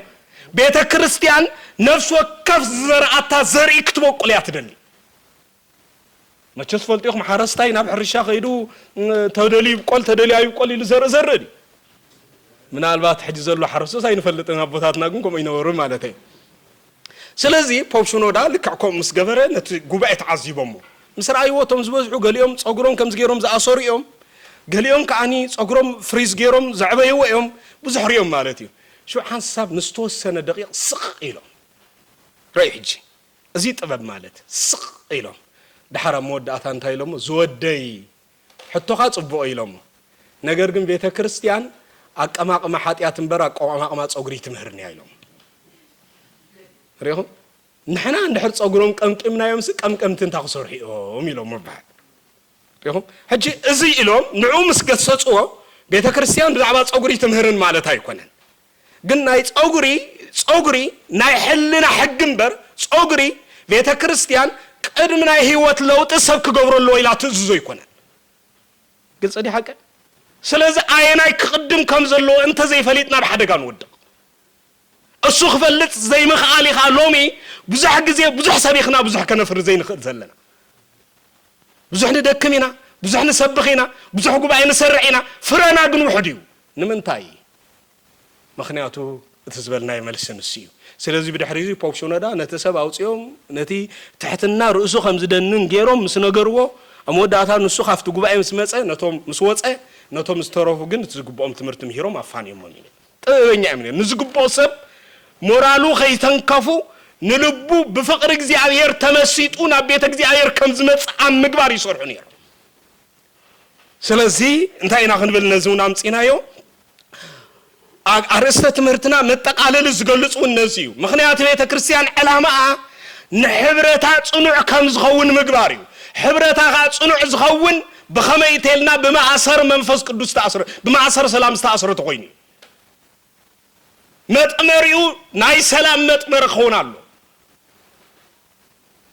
إذا ناي سلام متأمر إذا خاني من يزوج صنع تلنا منفس قدوسي سلزي حبرتنا صنع نمقبار بزح واقع كنكفل يقبأنا مالتيو مغنياتك عند علامانا حبرت من مسرات سلزخوني إذا جميرنا يزلنا حبرت زخاني ناي أوشت جرمن زركبو من إسحاق أرثوذكسي توحدو بيت كريستياني إرترا تنسى زريلو حدنتهم عدل ديلهم أنت بيت كريستيان تتأبقتو خوينهم زقاملو كاود كاتهم زتنسألو كاكفو قبرهم دما بمنفساوي سنة مقبار تخشينهم تصريحهم أرعايا بيت كريستيان زخونلو ጉባኤ ንምግባር ስለዝኾነ እዚ ጉባኤ ናዚ እዚ ሕብረት ናዚ ናይ መንፈስ ቅዱስ ሕብረት ከም ዝዃኑ ብምእማን እግዚአብሔር በአና መገድ ገይሩ አውሽት ጀርመን ክሰርሖ ዝደለ ዓብ ስራሕ ከም ዘሎ ብምእማን ነዚ ሕብረት እዚ ንምዕባይ ክንሰርሕ ይግባአና ማለት እዩ ነዚ ሕብረት እዚ ንምዕባይ ስለዚህ ነፍስ ወከፍና በዚ ትምህርት እዚ እንመሃሮ መሰረታዊ ነገር እንታይ እንተዳተባሂሉ ናይ ቤተ ክርስቲያን መሰረታ ሕብረት እዩ ቤተ ክርስቲያን ክሰፍሕ እንተ ኮይና ሕብረታ ከዓብ ክእላሉ ሕብረታን ምዕባይ ድማ ነፍስ ወከፍና ዓየይቲ ክንከውን ኣለና ሕብረት ዝምስረት ድማ ኣብ ማእከል ቡርታዓትን ድኹማትን እዩ ቡርታዓት ጥራሕ ከይትደልዩ ማለት እዩ ቡርታዓት ጥራሕ ቤተ ክርስቲያን ኣይትጽገንያ ጽገኒ ሓደ ምሳሌ አቀዲምና ገሊጽና ዝነበርና እምነ ማዕዝን ዝብል እምነ ማዕዝን ኩልሃኩም ትፈልጥዎ ይኹም ሓቀይ እምነ ማዕዝን ንክንደይ መንደቕ ዘራኽብ ንክንደይ ዘራኽብ نخلت مندق زراخي من البات أبز حج جزية نسلست تراخي بين فلتون نمبر نخلت يزراخي مالته يقول تغير سلسلة لو مين فلتنينا نسلست زراخي من معزن تمسي مالته سلسلة نخلت يزراخي بخالع بهلاخ قلت كله نتحد مندق مجمر تايو نتحد مندق كام ودع تاي من معزن حكيدو كلا إذا معزن نخلت زتفل عليه مندق أطابقه كم زي فلالي غير زحزي بأمن معزن زي تسرح جزاي تصنعني شو شيء يفرس هذا جزاء تصنع بأمن معزن مالت أمن معزن بخال عبها لا ترير أمننا ويح قوي نغلطي عصير زحزي قلت صدق حاجة كل تزت بهالو حيالات دخماتني أتوم حيالات ندوم دخمات كين عقوم أتوم دخمات بتوم حيالات تصفى من أنت كي قرصو منقنيون كيرو ببدرجهم السمامعو نخلط يوم حقيفز حزم مني كريستوسي امنا معزن استمع لكريستوس لزغون اب حديث كيدان امنا معزن نايلو زغلصو معناته ندقت زنعقو امنا معزن تباهلو نغيروي ودي يوسف صراب تباهلو تنغيرولي كريستوس مخنياتو كريستوس ناي نفسو كفنا صباي طريبو ناي نفسو كفنا كفو ناي ذا عالم زي افتوت صريبو نعو انبقع كم نخون كغبرنا يمصي مخنياتو ايهود بصلات صرابي كبل ودي يوسف صرابي كبل وغلو بيت كريستيان كن نزي سمزي بعوتا تقبلاتو قدوس افريم سورياوي بزعلا زخطقسن كله ايهود بصلات يلومو نحنا كن نايز عالم زي اتبلاشي زنبل ملكع صريبو زمعراري حقنيا صرابينا نسو سلوزخوني نحنا كن بتبعات ودي يوسف صرابي نبلوي ريهم ناي نفسو كفنا قدلت صريبو زعريب جكا كريستوس قال يلن نسي نتقباينا زعريو نخفانا زعريو نقولتنا زعريو ندخامنا زعريو نزغودلنا زبلو كل ነገር ሙሉ ከም ዝኸውን ዝገብሮ እትና ህይወትና ጸራቢ ዝኾነ ወልደ እግዚአብሔር ኢየሱስ ክርስቶስ እዩ ስለዚህ እምነ ማዕዝን ንኽልትዩ ዘጽንዕ አጽንዑ ድማ ዝሕዝ ስለዝኾነ ሕብረትና በእምነ ማዕዝን ክርስቶስ ማእከለ ስለዝኾነ ዋላ እኳ መንጉ ድኹማትን ሓያላትን ኃጢአተኛታትን ጻድቃንን ዝከብሉ እንተኾነ نسجن بأمن معزنا زخون كريستوس حبرتون حدنتون صنع زنبر سلازي نايبولي كيدان موداتا ناي حديث كيدان مجمرتا أمن معزنا نسو كريستوس سلازي بو صنعنا انا خنبرز غبا حبرتنا مسرتو بو سلازخونه معناتي سلازي بعبيو اذا حبرت زي صنع حبرت زخون منفس قدوس ماخلو بمخانو نزي حبرت سقع موداتا خنعبي نزي جميرنا يزلنا طرنافزي سقع موداتا اصنعنا خنحزو يغبانا نزي نخنغبر منفس قدوس يدغفنا مچس زرستزي ازيو سفي حرست سلازخونه ምናልባት ምስ ዘለና ግዜ ካ በሐጽር ክንውዶ ስለዘይ ንኽእል ምስቲ ግዜ ተገዲብና ጥራሒና መዛዘም ክንገብረሉ አሞዳታ ግን ክብለኩም ዝደሊ መሰረታዊ ነገር ከምዛ አይነት ሕብረት ዝናፍቅ ሕብረት እዩ ነዚ ዝናፍቅ ሕብረት እስኻኒ ምኽንያቱ ሕብረት ተዘየሉ ፍረ የለን ሕብረት ተሊ ፍረ ዘሎ ቤተ ክርስቲያን ክሳብ ክንደይ መንእስያ ደቂ አፍሪያ ከምዘላ እኳ ክትፈልጥ እትኽእል ከምዛ አይነት ናይ ሕብረት ማዕድ ተፈጢራ ጥራይ ስለዚ ሰንበት ትምህርት ቤት ድማ ኣብ ቤተ ክርስቲያን ዘሎ ግደ ቀሊል አይኮነን ኣብ ሃገርና ታሪኽ ገዲፍና ኣብ ናይ ግብጽ ቤተ ክርስቲያን ታሪኽ እኮ እንተ መጺና ንግብጽ ቤተ ክርስቲያን ዘመሓድሩ ዝነበሩ ፓትርያርክ ናይ ግብጽ አቡነ ሽኖዳ እዞም ሕጂ ዘሎ ሙሉኦም ናይ ግብጽ ጳጳሳት ሕጂ ዘሎ ፓትርያርክ እኮ ከይተረፈ ውጽኢት ትምህርት ሰንበት እዩ ንግብጽ ቤተ ክርስቲያን ናብ ዝዕውት ደረጃ እዚ ከምትበጽሕ ዝገበረ ናይ መንእሰይ ጥርናፈ ብጥንቃቐ ሒዛ ክሰርሓሉ ምኻላይ ስለዚ ካብ ቤተ ክርስቲያን ዝወፀ መንእሰይን ካብ ባሕሪ ዝወፀ ዓሳን ሓደ እዩ ከም ዝበሃል ካብ ቤተ ክርስቲያን ዝወፀ መንእሰይ ንቤተ ክርስቲያን ጽባሕ ንጎ ክጠቅም ይኽእል ኢልና ተስፋ ክንገብር ኣይንኽእልን ኢና ምክንያቱ ካብ ባሕሪ ዝወፀ ዓሳ እንታይ ይኸውን ይሰምዓኩም የለኹም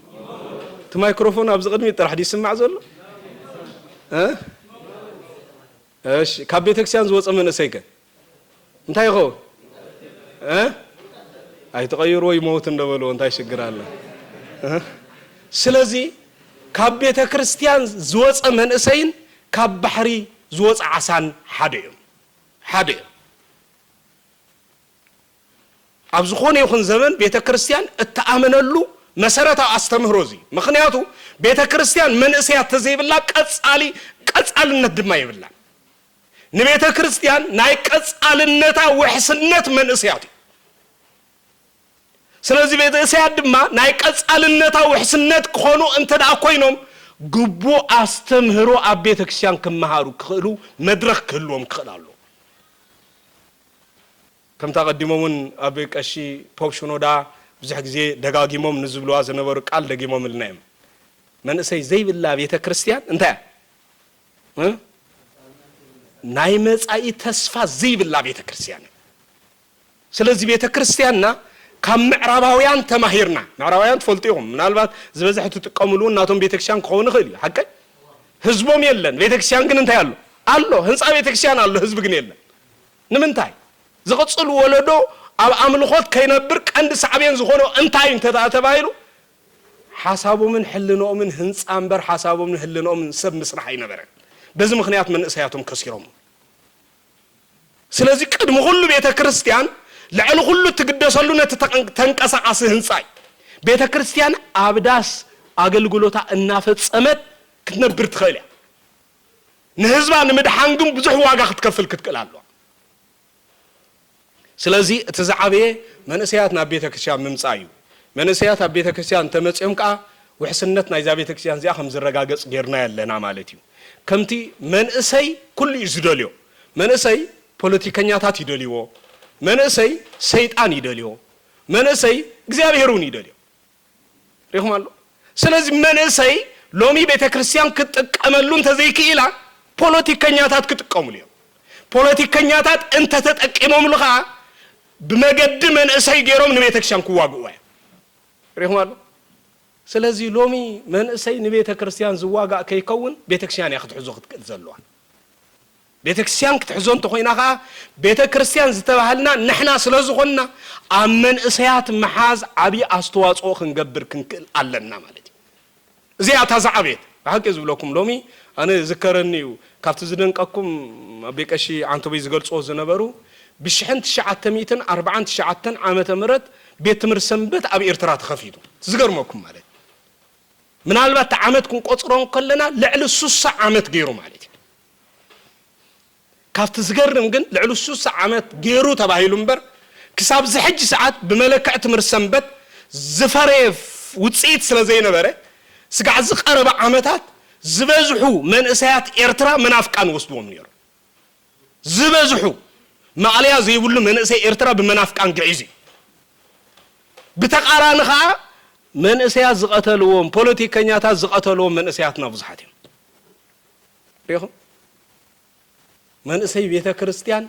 بمنافقان تقتيلو من اسي بيت كريستيان بوليتيكانيات تقتيلو من اسي بيت كريستيان بعليتانيات تقتيلو من اسي بيت كريستيان بفتوت عالم تقتيلو نتوم عالم زقتلتهم بوليتيكانيات زقتلوهم منافقان زقتلوهم نعاتهم أمدحان حج واقع خنكفلالنا نزو واقع تزي كفيلنا جن زابيتك سيان زي أندار أنايا تاك تكوننا ولاد مخانك تكوننا أمالتي إزم أنت كيكون نسمبت مرتبيت عبو بوتات واهيبو بوزح ملك أخا بس سنبت مرتبيت من إسيات أم مفراي أبيات كريستيانات نايوز أي بقبو كسر حخلالو إذا أم مسرح كان ناي نفسه كفنا حلافنة تنقدني ناي نفسه كفنا حلافنة ما تشوف زمن تغير ينبر أنا حد جزي خبز قرمكم تاي مخان تفضل قسنة مالت بتقاراني نسب كافت زلو قاسيخة أم تيخا مئتاوينير لو من بتقاراني بلوكم الله زبزح من إسي بيت كريستيان زمت أنا عبا بيت كريستيان مسألة بايليكم بعلي زمت اتزمت بيت كريستيان جن بمخنيات قدلت أتحزانا من أنت خيط أفك كنت نقولوا لنا مخنياتو صباح نقول مملاسو بزح واقع خف لنا مص يخلو تزي حزنا يوم مسكدخ نملسو نشجرينا سلازي نزي بس قبع كنت أملو كنسرحالو يقبعنا بيت كريستيان كل زمانات من اسيات مسرح بزح تقالي ساعه بتقارها نجن إرترا بيت كريستيان كابنا إثيوبيا بيت كريستيان عدمة مرسم بزلو قاتخونه كابنا لعل السرحات اللي جن إثيوبيا بيت كريستيان إثيوبيا بيت كريستيان تاريخهم سنبت مرتيت أزعبيو بزح لوطتات غيريو نبيت كريستيان زت أبق حيلون أفريو أبانا خطريو وخلهم بتقاراني سقاب زحج ساعات أمون قلت مرسم بتم بيت كنتن كركر سقاب زحج ساعات كزي شجر زي مفتح خير خبه نحن ناخذ موقت كزينا نطفو لنا مالتي ريخم الله سلازين تاخذ الليل مسرتاوي نجر بيت كريستيان دق حقيفه زغودلوم نجر اغرو من الناس عبت ان ملأت نمن اسياتا بزغبا عبب ايتا فطيره نساتهم نعلم زسبكو نزت افاسب زملسو نبيت كريستيان طبقا زخونو ክትገብሮም ክትቀላሉ ታይም ዝብሉ ቦታትና خمسول መቸስ ፍርሕሉ ሓደ ግዜ ዘመን እሰይ ተተአኪባ ሓደገኛ እዩ من እሰይ ካ خمزي ዝባል ነገር መቸስ ብዙሕ ነገር ይመጽ ይሽግር እንዲው ኢልካ ብዙሕ ነገር ብሰንክ ፍርሒ እንታይ ዝኸው እንታይ ዝባል ነገር ኣሎ ግን እንታይ ዝባል ምስላ ይዘሎ ቦታትና خمسول እኳ ጭሕምን ጸሊእኽን ሰብኣይ ደሊኽን እንዲም ዝብሉን እንደቅንስቲዮ ኣነ ሰብኣይ ደሊእ ግን ጭሕም ዘይብሉ ኢላ ሰበይቲ ይብሉ ኣብኹም ይመጽ ይመስለኒ هجي بخوم زمصي مثلا معناته سلازي كافت زغرموكم كنتم زوز حچحم زيبلهم كانا يمرعوني هجي وحداتهم تم زمرعو معناته هجي انتي ناخن بالدليل اغاطام خوينوس كاب چحمختوصاي تخلنيا معناته سلازي انتي فتنان صلينان من اسيات دلينان ايكونني معناته مخنياتو اتي بمن اسيات كمص زغل فتنا عزحيلنا نطقم بيت كريستيان كم زوع المقبار قديت علنا كريستنا غعزو كل فتنا استملي ناي فتنا من اسيات عين دلن تبلنا كال فتنا ونالن سلازي فتنا ملكو يغيرن برن بيت كريستيان فتنا كموقع زعرف الله غزي سلازي يله نحنا فتنا بفتنو ربح زلو فتنا نخنغبرو كنقالس يغبانا حبرتنا حقኛ حبرت كون زغلكا من اسيات زطرنفه من اسيات زماكله كون انت خيلي ايو مالتي كون تخيلي ابزلوم غزي خوي نمبر كاب حواريات እኮ ተምዝበዝ حواريات من اسياد ديكون نيرو من اسياد ديكون نيرو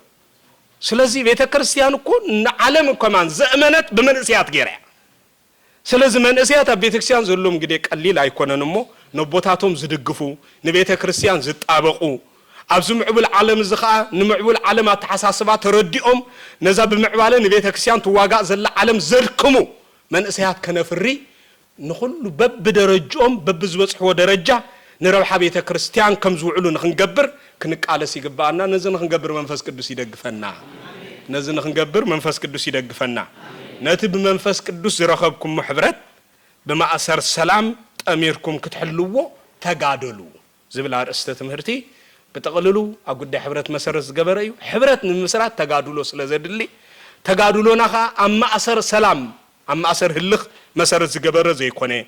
أما أثر السلام مسرس جبر تقادلوا بمجدال نبيت كريستيان حبرتان حادنتان نعلم مسكر كم تخون كنجبر لنا نزغ نجبر كنقال سيجبانا كم تقاللي من البات نحنا مسكرنا حبرتنا حادنتنا فقرنا نسخاتكم دك مزامرتي مخانكم بسبكاتكم كلليكم ما يبلن أبحادكم بمملككم كلليكم ما يبلن بفقركم كلليكم من تباهلنا ناي حبرتنا مللي ملكتو فقري يكون زلو سلامي يكون زلو كم زي حدا زي انتي تغير يبهالسي اب مچسا بيت كريستيان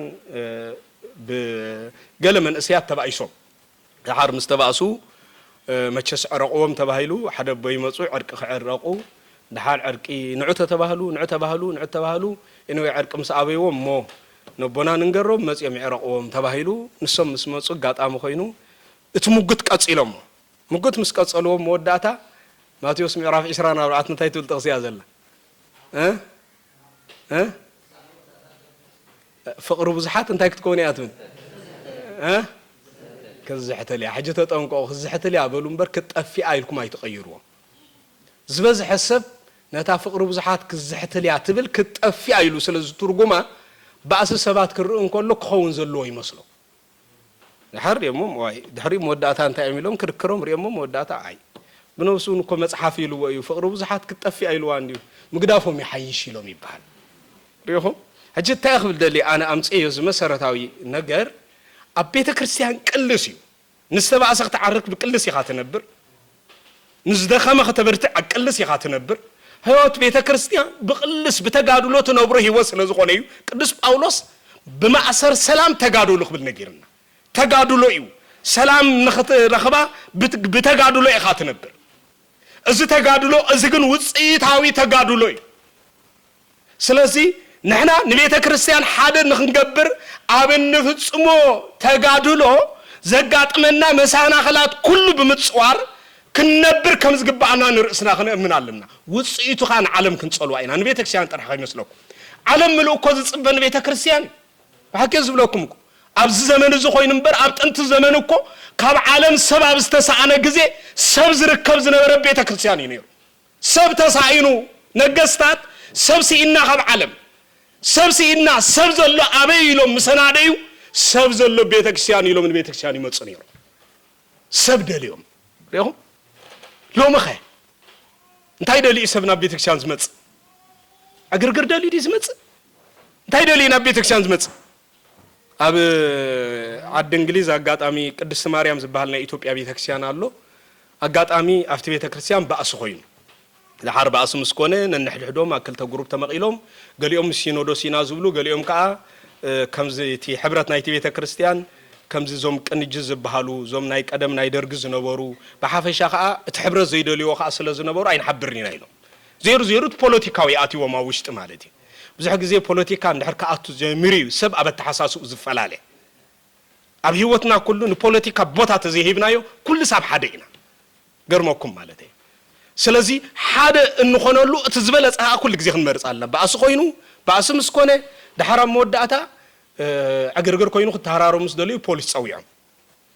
صويعوم بوليس مصيو غطام نافتي بيت كريستيان توم بوليس مصيم اتيم نت اغرغر كهدو كسع منطالي خوينو مالتي توم كهنا غطامي مسقال حيزوم فلاسيوم نيروم كطمق هلو اتا حانتي مسوم جروب سلازي نبرت مصيا أبا السخاء مسكالي نبيت كريستيان زهاب كويت حزاني خمسة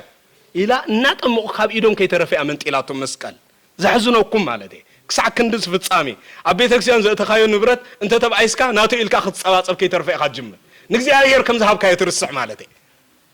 ترديكم لك حدا جزي وأنت ترتورك أبيت كريستيان زول نبرت حدا جزي أتم زهابو سبات بزفلت أخنا قل يبلنا كنك أيرون لنا مالته أي فلتني تزي حاويسنا يشجر يصبح نقول شجر تتفتير زي أنا أتي أغلق أغلي مسي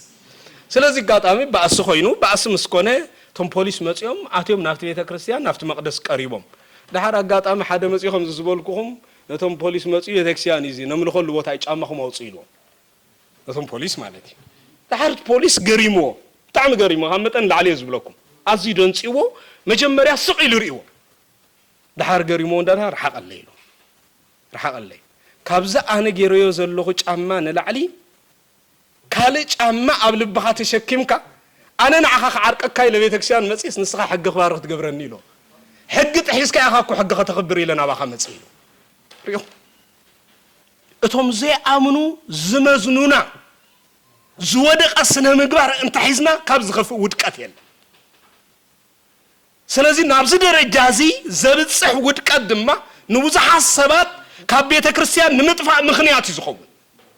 سلازي كابز عينت نجر نرأسنا من انتخن عقب كنت قالنا إذا زلنا عالم بسنكي ودكات كريستيانا زتقفت عالمي بسنك مفل لاي بيت كريستيان امنت عالبون ناخونه تمصزل عالمي سلازي نزع عالم زي خمي نتقما ناب امنت كمغيرنا نملسا ناب እግዚአብሔር كمغيرنا نقربا نحنا كمي انت خوينا هنا عالم ناب እግዚአብሔር كتقرب تخل إلنا عبا حساب نحسب إذا تحسبنا طرحنا خلعوت نخل أسرع تكفل زمن زنبره لو متفلطوا ياهم بقصر حزبا مبل كاليتي دحر تشاينا زلا هندكوان بعلان تدا تملكتكم اب زمن ما هيتمغاندي كريستيان كتكون تخل نيرا بسنك افت زمن تزنبرو زتبلاشوي سنه مغبار زنبرم كريستيانات مخنيات جن سغاب حج بوتيزم كوينات قصلال ريهم نزيكو ما هيتمغاند خزارب كله نكريستوس افقيرو نكريستيانات جن صلي يومي مخنياتو نساتهم كمناتو مجد أيكتلون يبي زمن نقصناتو ملؤ مصحف قدوس بمنباب يمرح نيرو كأمانة جن زمن ودي نزيه بحج بزحات مهورات كتاوس خلوا بسنكز تبلاشون أي كريستيانات أكايدا إذا حج بهزم قصرا زل على درجة حيزة تركب زلا هندي كريستيان كام مخان عنك إيش وايو يهم نبزحات متفق مخنيات كوينا نخلينا كون نخلينا سلازينا كم زعين الدرجة ما انت خيد عالم بأنا مخنيات تتأثر بأنا مخنيات تدحن بأنا مخنيات زدحن له بأنا مخنيات زطفل له سلازي نعلم نمدحن مخنيات نخون سبات ما انت خنكون حبرتنا كندلدل علنا حبرت مسارتيو حبرتنا تدلدلنا خا نوزح السبات نمتقام كنكون نخلينا بحبرتنا تحقاقزنا نبيت كريستيان ابزل على درجة نخنبصحا دعلو كله خنق على سنك نسرحني قبعنا زبل حسابن ملأختني زلني يا يرفق عادو خوينو أبز قصة الجزء بخمس عينة مجدي كم تقدم استبهله بحبرات بحدنت كابزل لهم من العل بزيحكم نبيتها كريستيان كابزح صراحة بجرمن صريحكم زي هير نراقب الجزء حاصير كجورنا سنة فقادي خنلنا وسبات الجزائر